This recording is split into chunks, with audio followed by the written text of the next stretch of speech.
सल्तनत कालीन शासकों के क्रम को पूछा जाता है और साथ में उनसे संबंधित वंशावलियों को भी पूछा जाता है कि वह शासक किस वंश के हैं। भारत में सल्तनत कालीन शासकों की शुरुआत ऐबक से होती है। वास्तविक संस्थापक इल्तुतमिश माने जाते हैं। गजनवी और गोरी ने भी भारत पर शासन किया था, लेकिन वो भारत के शासक नहीं है, वो गजनी और गोर के शासक हैं। भारत के जो शासक हैं ऐबक से शुरुआत होती है और वास्तविक जो संस्थापक माने जाते हैं सल्तनत के वो इल्तुतमिश माने जाते हैं। गजनवी जो वंश है यामनी वंश का था, गोरी शशवनी वंश का था और ऐबक के किसी विशेष वंश का उल्लेख नहीं है, तुर्क है। इल्तुतमिश के विशेष वंश का उल्लेख है, ये है शमशी। और इल्तुतमिश के जो उत्तराधिकारी हैं फिरोज शाह, रजिया, बहराम शाह, अलाउद्दीन मसूद शाह और फिर नासरुद्दीन महमूद, तो ये सभी शमशी हैं। फिरोज शाह, रजिया, बहराम शाह, अलाउद्दीन मसूद शाह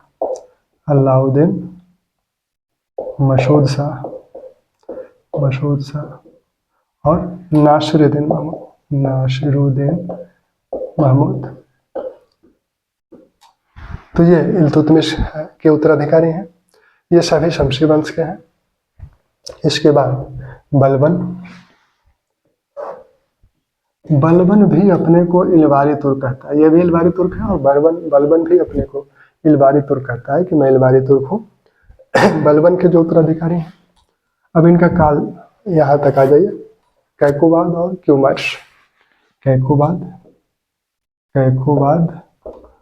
क्यूमर्श।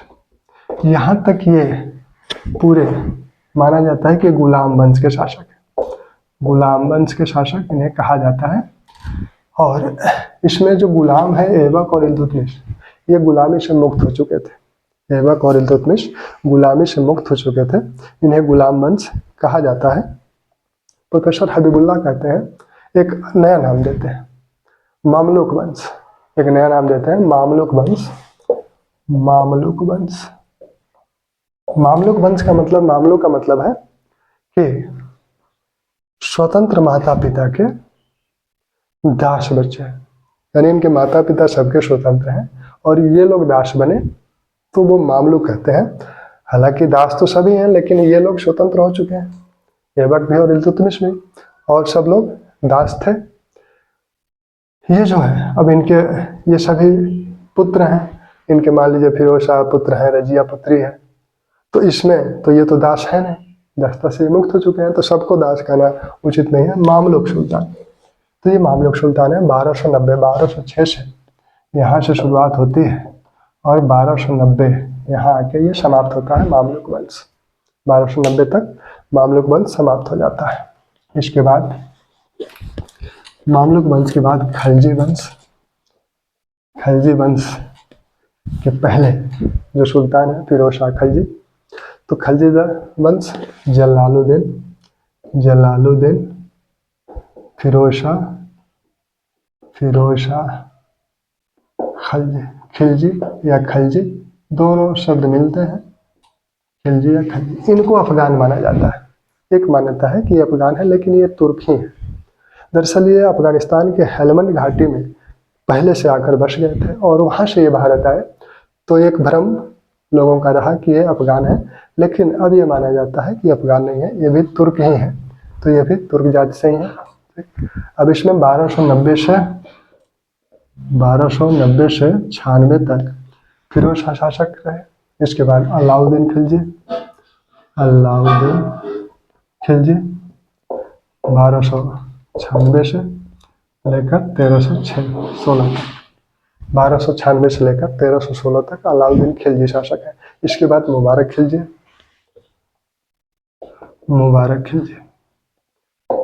खिलजी का जो शासन काल है 1306 से लेकर 1320 ही है। 1316 से 1320 तक मुबारक खिलजी का शासन काल है। मुबारक खिलजी को पदच्युत करके और नासरुद्दीन जो खुसरो शाह शासक बना, हालांकि वो 1306 महीना लगभग शासक रहा। नासिरुद्दीन खुसरो शाह ये जो है 1320 में लगभग 6 महीना शासक रहा। यह पहला शासक है भारतीय मुस्लिम है। और जितने भी वंश सल्तनत काल के हैं उन सभी वंशों में सबसे कम समय तक शासन करने वाले खिलजी वंश हैं। जितने भी वंश हैं, वो मामलुक वंश हो, तुगलक वंश हो या लोदी वंश हो, इन सब में सबसे कम समय तक शासन करने वाले यही खिलजी वंश है। ठीक, इनको जो है पदच्युत करके फिर तुगलक वंश की स्थापना गियासुद्दीन तुगलक ने कर दी। नासिरुद्दीन खुसरो शाह को पदच्युत करके अब तुगलक वंश में पहले शासक हैं गियासुद्दीन तुगलक 1320 से 1325 ईस्वी तक गियासुद्दीन तुगलक शासक रहे। उसके बाद मोहम्मद बिन तुगलक, इनके भतीजे इनके भतीजे। इसके बाद इस वंश में तुगलक कोई उपाधि धारण नहीं करता है। मोहम्मद बिन तुगलक 1325 से लेकर 1351 तक मोहम्मद बिन तुगलक शासक रहे। इसके बाद इनके जो भतीजे हैं फिरोज शाह तुगलक, ये जो है 1351 से लेकर 88 तक 1351 से लेकर 1389 तक तो सिकंदर है। 88 तक 1351 से लेकर 1388 तक ये शासक है और सल्तनत काल के द्वितीय सबसे ज़्यादा समय तक शासन करने वाले शासक हैं।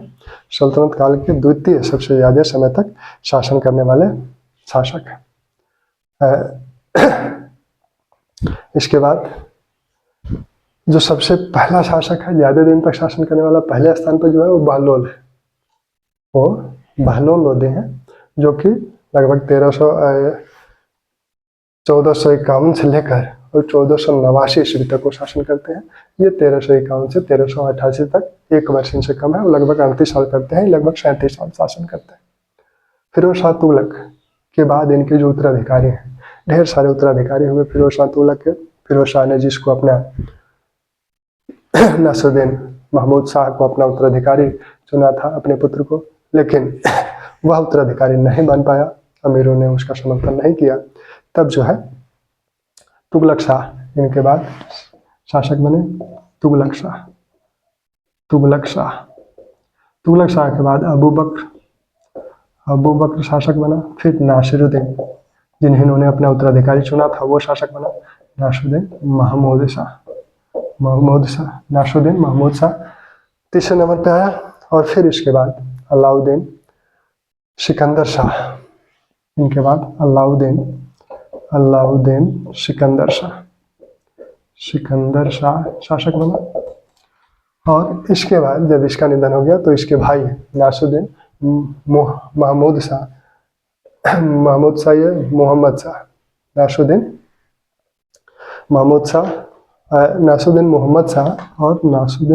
मोहम्मद शाह, उसके बाद नासिरुद्दीन महमूद शाह, इसके बाद नासिरुद्दीन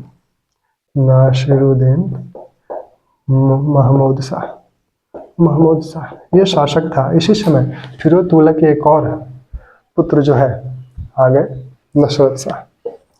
नसरत शाह।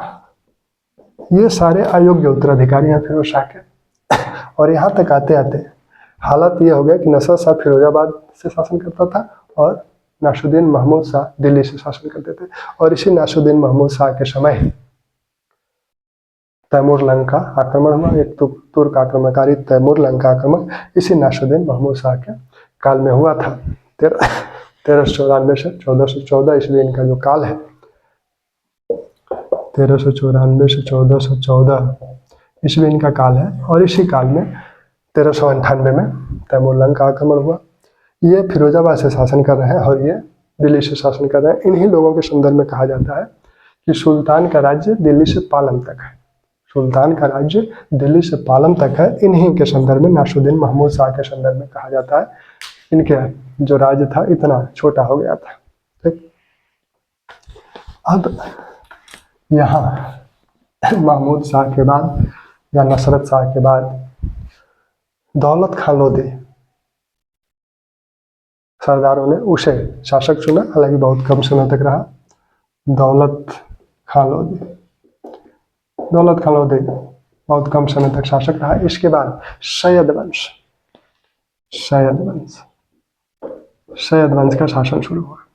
ख्रीज खान ने क्या किया कि इनको पदच्युत किया, दौलत खान लोधी को, और अधिकार कर लिया। तो 1414 से लेकर और 1450 तक 1414 से लेकर 1450 तक इन लोगों का शासन है सैयद वंश का।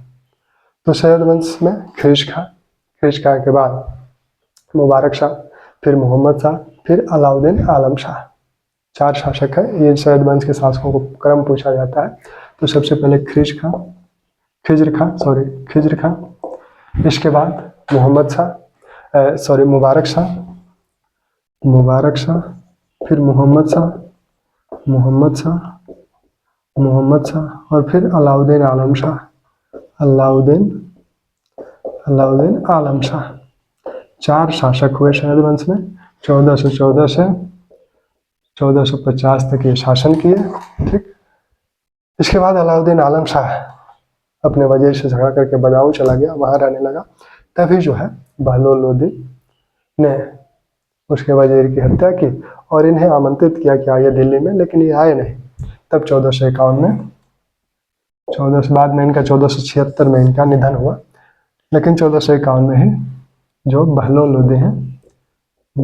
लोधी शासक बन गया, लोधी वंश की स्थापना की।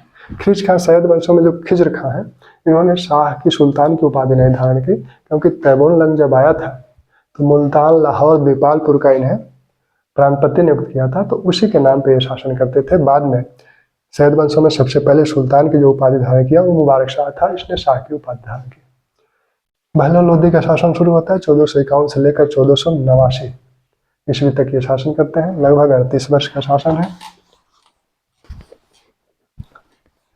बहलोल लोधी वंश ये अफगान है। लोधी वंश खिज्र खां कहते हैं कि हम लोग मोहम्मद शाह के वंशज हैं। खिज्र खां अगर मोहम्मद शाह के वंशज किसने बताया कि हमने को मोहम्मद शाह के हम वंशज हैं, तो खिज्र खां कहते हैं, यानी सैयद वंश मोहम्मद शाह के वंशज अपने को मानते हैं। और अफगान ये है लोधी वंश अफगान है। बहलोल लोधी